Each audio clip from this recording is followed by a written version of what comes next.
I've done it. I've accidentally stumbled upon the dumbest business model on the planet. Today we're talking about buy now, pay later. Historically speaking, it has been a method of payment since pretty much forever. And it's been exactly what it sounds like. You buy something that you can't afford right now and you pay for it later. Whether you're buying a house or a car or your oven goes out and you don't have enough money to replace your oven, you go to the appliance store and the appliance store is like, no problem, we'll hook you up with a payment plan so you can get your oven. It's never been an issue. Where's all the money? That's as good as money, sir. Those are IOUs. See this? That's a car. Might want to hang on to that one. But in the past couple of years, apparently flying under my radar, a bunch of tech bros have gotten together and said, you know what, we should take this method of payment and turn it into an entire business model. And it is not only the dumbest business model I've ever seen, it's almost unironically evil. Like if you were to take a cabal of evil economists and put them in a think tank and tell them they need to come up with the dumbest way possible to crash the economy, this is what they would come up with. And we're going to get into it right after word from our sponsor. Delete me. No gun this time? Oh. What is that? It's my new concealed carry. It's so cute and small. I mean, it's pretty average, I would say. Well, I can't get my two hands on it. Oh, is that the standard now?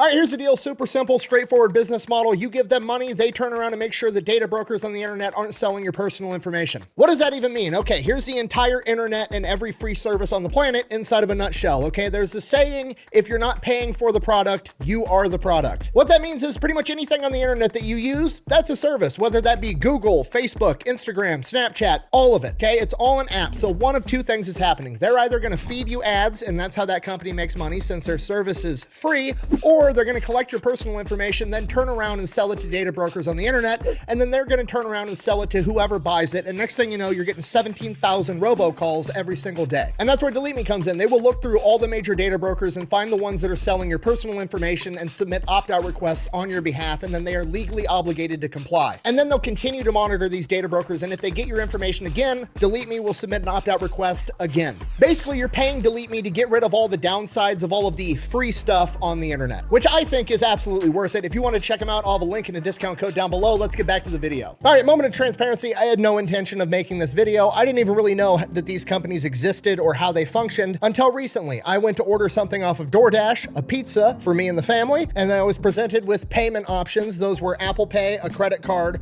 or Klarna. And for whatever reason, on this particular day, I said, what the fuck is Klarna? So I clicked on it. I was then presented the option of making an account with Klarna, and then I would be allowed to make 4 easy installments to pay off my pizza. That is without a doubt the dumbest thing I've ever heard. To which I immediately said to myself in my head, that's stupid. I'm not about to finance a pizza and a private chauffeur to deliver it to me. I hit back and paid with a credit card, but then I was like, well, wait a minute.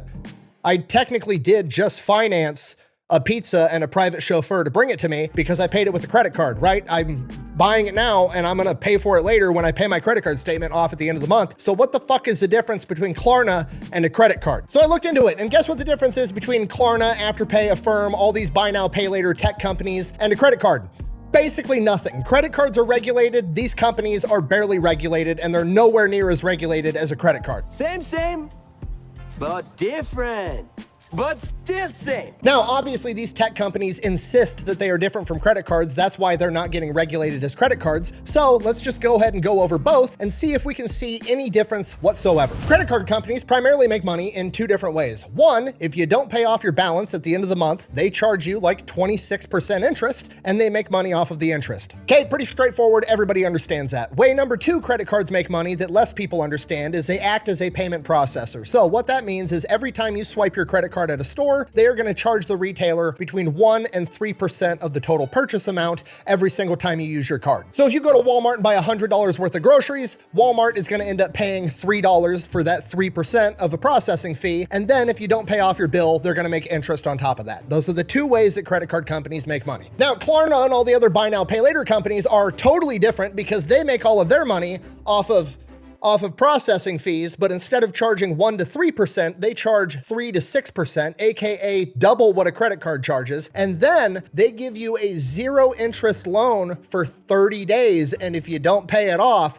then they start charging you interest. It's the same fucking thing as a credit card. They're the same picture. They even have a Visa card that you can put in your wallet and take with you to do this as much as you want. So why the fuck isn't it regulated like a credit card? Well, you see, a credit card is a revolving line of credit. That means you've got a $5,000 limit. You can spend $5,000, you pay it off, you can spend $5,000 all over again. When you use Klarna, Klarna isn't giving you access to a line of credit. They're giving you an individual loan. So if you get on DoorDash and use Klarna to pay for a fucking burrito, Klarna is giving you an individual loan for said burrito.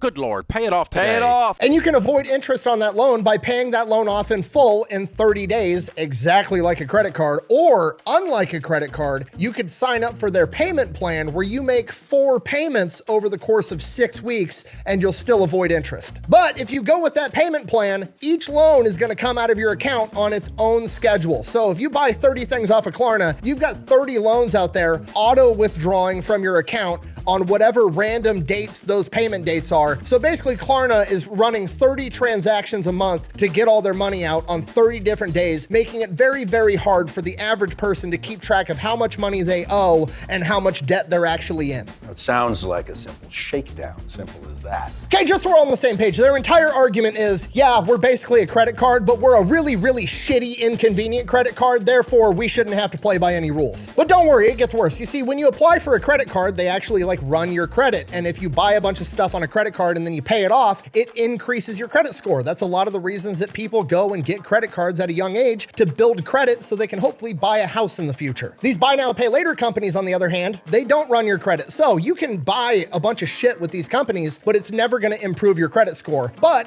inversely, if you go ahead and don't pay your bill, they'll report it to collections and then that will tank your credit score. So they can only hurt your credit, they can't help it. Buh! If you don't like the service, then just don't use it. Buh! Yeah, no shit, Sherlock. Here's how that affects all of us. Remember earlier when I said that they doubled the processing fees of a normal credit card? Great, wonderful. If retail companies are gonna have to pay an extra 3%, they're gonna pass that along to the customer, and they can't discriminate and only pass it along to Klarna users because you can't make individual people pay the processing fees. So they're just gonna raise their prices across the board. So even if you're Dave Ramsey paying for everything in fucking cash, you're gonna be paying more money because somebody wants to finance a fucking burrito.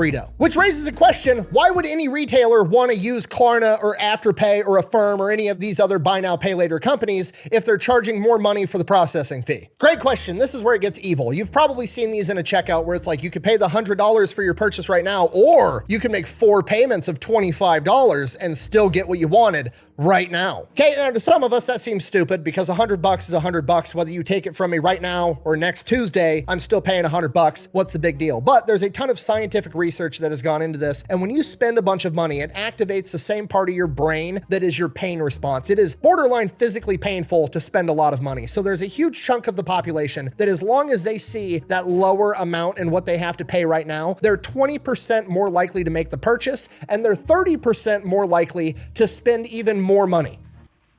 Yes, science. So essentially, all these buy now, pay later companies are approaching retailers and saying, hey, we're gonna charge you 6%, but you're gonna sell 20% more often. And when you do sell, those purchases are gonna be 30% larger. Basically, retailers take the deal because it makes them more money. And the reason it makes them more money is because Klarna and all the other buy now, pay later companies have figured out how to make credit cards 2.0, except this time it's more dangerous, it's less regulated, and people that are financially illiterate are more likely to fuck up their entire financial future over a fucking burrito. The inception of this company had to have been like an episode of Mad Men with a bunch of John Hamm looking motherfuckers drinking scotch and smoking cigars inside of a high-rise building, and they're like, haha, we're gonna figure out how to exploit poor and financially illiterate people even harder than they already are, and it's gonna be a great business model. Yeah, except it's not, because that's the dumbest fucking idea I've ever heard in my entire life. Okay, let me rephrase this entire thing so we're all on the same page. Credit cards have a screening process. You apply for a credit card, meaning they've done some research into you and they've determined you're probably pretty likely to pay this back. Klarna and buy now, pay later doesn't do that same screening process.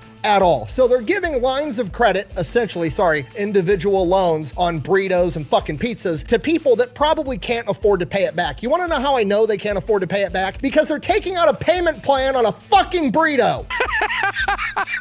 And you're never gonna believe this, it's not working out for them. Q1 of 2025, they posted a $99 million loss, and they have no idea why, because guess what? The people that were financing DoorDash and a bunch of other dumb shit aren't paying off their bills in time. Shocking. Unbelievable. I would pay so much money to see the CEO of Klarna have a sit down with Warren Buffett and try to convince Warren Buffett to have Berkshire Hathaway invest in Klarna, as he explains to him in detail that their business model is to sell payment plans and loans for Chipotle burritos. It would be fantastic. These companies literally broke level 1 of capitalism. Capitalism can be described as you identify a fucking problem, then you solve the problem and sell the solution. Klarna, on the other hand, came along and was like, okay, I think I've identified the problem. Poor people don't have any money. What if we made it easier for poor people to have even less money? Perfect. Everything. That's not fixing the problem, it's making it worse. Imagine if a plastic surgeon in Miami figured out a way to help women with flat asses have even flatter asses. He would go out of business. Klarna, on the other hand, is trying to IPO for $15 billion, okay? IPO means initial public offering. Basically, they're gonna open this up to the stock market and let people invest in the company. And the shitty part, because it's the tech sector and everybody thinks that the next tech company is gonna be the next Apple or the next Tesla, they're probably gonna get a metric shit ton of money and a ton of investors are gonna come. Bye-bye. How'd you fucking do that? Okay, if you're not picking up what I'm putting down, they're about to get a bunch of people to invest in what amounts to subprime burrito loans, and it has the potential to crash the entire economy, right? This is what happened in 2008 with the housing market. What happened in 2008? A bunch of banks were giving out subprime mortgages. Subprime meaning they're giving a mortgage to somebody they know probably can't afford it, and guess what happens when people can't afford shit? They don't afford it, and then they end up not making the payments, they foreclose on the house, that happens too much, and it ruins the entire fucking housing market and the entire economy as a whole. You're completely sure of the math. Look at him. You notice anything different about him? Look at his face. That's pretty racist. His name's Yang. Yeah, I'm sure of the math. Actually, my name's Jiang. But at least when the housing market crashed and the bank foreclosed on a bunch of houses, they still had the houses that they could turn around and sell to somebody else. Granted, they weren't going to get all their money out of it because the price of houses fell to the floor, but at least they had something left over. How the fuck are you going to foreclose on a DoorDash order that somebody ate 9 months ago, okay? You going to go repo a fucking turd? I can't believe I live in a timeline where I'm legitimately concerned that one day I'm going to wake up and see the news headlines reading, subprime DoorDash order bubble bursts, crashing economy. Could the government step in right now and regulate them as credit cards like they should be regulated and fix the entire problem? Absolutely, they sure as fuck could. Unfortunately, my entire government and every politician is 7,000 years old and too technologically illiterate to understand what the problem even is. Does TikTok access the home Wi-Fi network? What?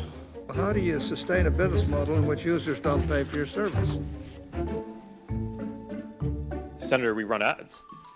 And by the time they do realize it's a problem, it's probably going to be too big to fail, so they're just going to print a bunch of money, give it to fucking Klarna to pay off their subprime burrito loans, and then all the taxpayers get to pay for it. Fucking terrific. I can't wait. Okay, that's it. There's no silver linings. This is the dumbest business model I've ever seen in my entire life. If you want to take away from the video, it's this. If you're an entrepreneur and you want to start a business, find a problem, identify it, then solve the problem to make people's lives better. If at any point your idea to make money is to identify a problem and then make it worse to take advantage of poor and financially illiterate people, you're a piece of shit. And for the love of God, if you have to take out a payment plan to have a private chauffeur hand deliver you a burrito, please don't do it. If you need to take out a payment plan for the burrito, you can't afford the burrito. There's literally bankers on the internet posting stories about how young couples lost the opportunity at their first house because they made a purchase with one of these buy now, pay laters a year ago, forgot about it, they reported the debt to collections, and it tanked their credit, and they weren't able to buy their first house over some fast food. Please don't ruin your financial future to have a burrito hand delivered to you.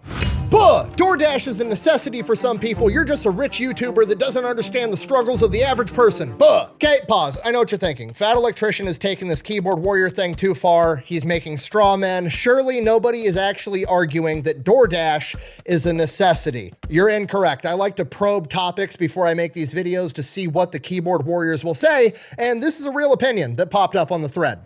And my response to this is as follows. A, I was delivering DoorDash, not ordering DoorDash. I was a delivery driver for DoorDash like 2.5 years ago so I could afford to pay my bills. So you can fuck right off with that shit. B, DoorDash is a luxury purchase, okay? I don't give a fuck what the circumstance is. Ordering restaurant quality food and then summoning a stranger to hand deliver it to you is a luxury purchase. To call that a necessity regardless of circumstance is like saying that a Rolex is a necessity because people need to be able to tell what time it is. No, the fuck it isn't. Go buy a G-Shock for $9 and it's fine. So yeah, that's it. That's all I got. The new tech bro buy now pay later companies are the worst, shittiest, dumbest business model that I've ever seen in my entire life. Thanks for watching. Best way to support the channel is go buy some merch over at thefatelectrician.com. Quack bang out.